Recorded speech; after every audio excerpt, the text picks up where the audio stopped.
everyone, it's Dr. K writing under oath. More on the philosophy of Sebastian Unger, the reporter who wrote The Perfect Storm and this book, A Death in Belmont. Sebastian Unger is very notable for the technique he used in The Perfect Storm, which was to recreate facts in the saga of what happened to the boats, the fishing boats, which were out at sea during the collision of these three hurricanes. No one knows how the people on board the fishing boat died, but Sebastian Unger recreated the scenes by saying this is what might have happened. He researched events like halo jumpers, high altitude, low opening, what they did to save the three people in the sailboat who were involved on the night of that storm. And he recreated the conditions of the fishing boat that was out at sea, which was never seen again, by talking to nautical scientists to find out how a boat like that might sink, what kind of waves would sink it, and what kind of steerage into wave storms would sink the boat.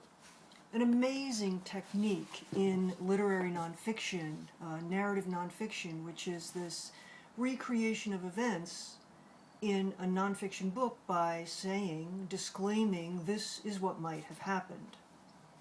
In his book, A Death in Belmont, which is about the Boston Strangler, his mother actually knew the Boston Strangler and almost became one of his victims. At the end of this book, he says, "One of the conceits of my profession is that it can discover the truth. It can pry open the world in all its complexity and contradiction and find out exactly what happened in a certain place on a certain day. Sometimes it can, but often the truth simply isn't knowable. Not at least in an absolute way."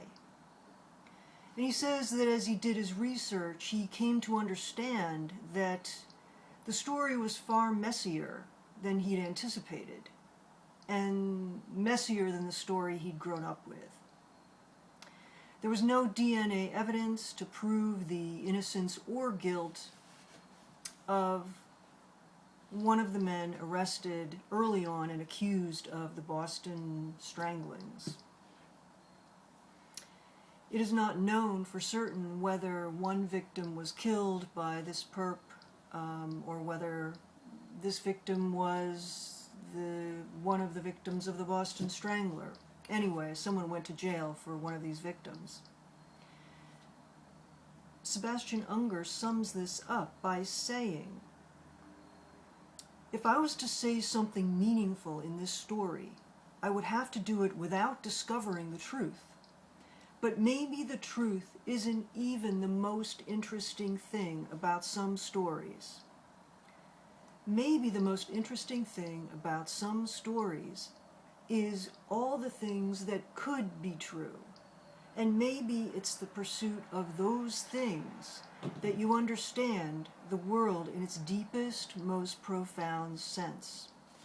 I suspect that this particular philosophical statement on reportage goes back to the heart of his technique in The Perfect Storm, which is in not knowing the truth about what happened to, for example, the fishing boat that was out at sea, the one depicted in the movie The Perfect Storm, without knowing what really happened to those men.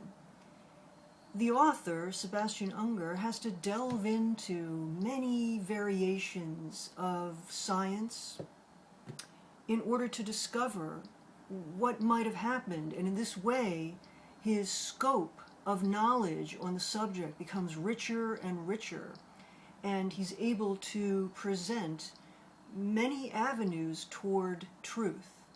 And I guess it's up to the reader to select the one that makes the most sense. But maybe this is the most interesting part of storytelling. of writing in general, that when we don't know what the absolute truth is, we're only writing under oath in the sense that we present variations on that theme. More on writing under oath and what makes a story true. I'm going to tell you much more about structure. In the meantime, check out my website.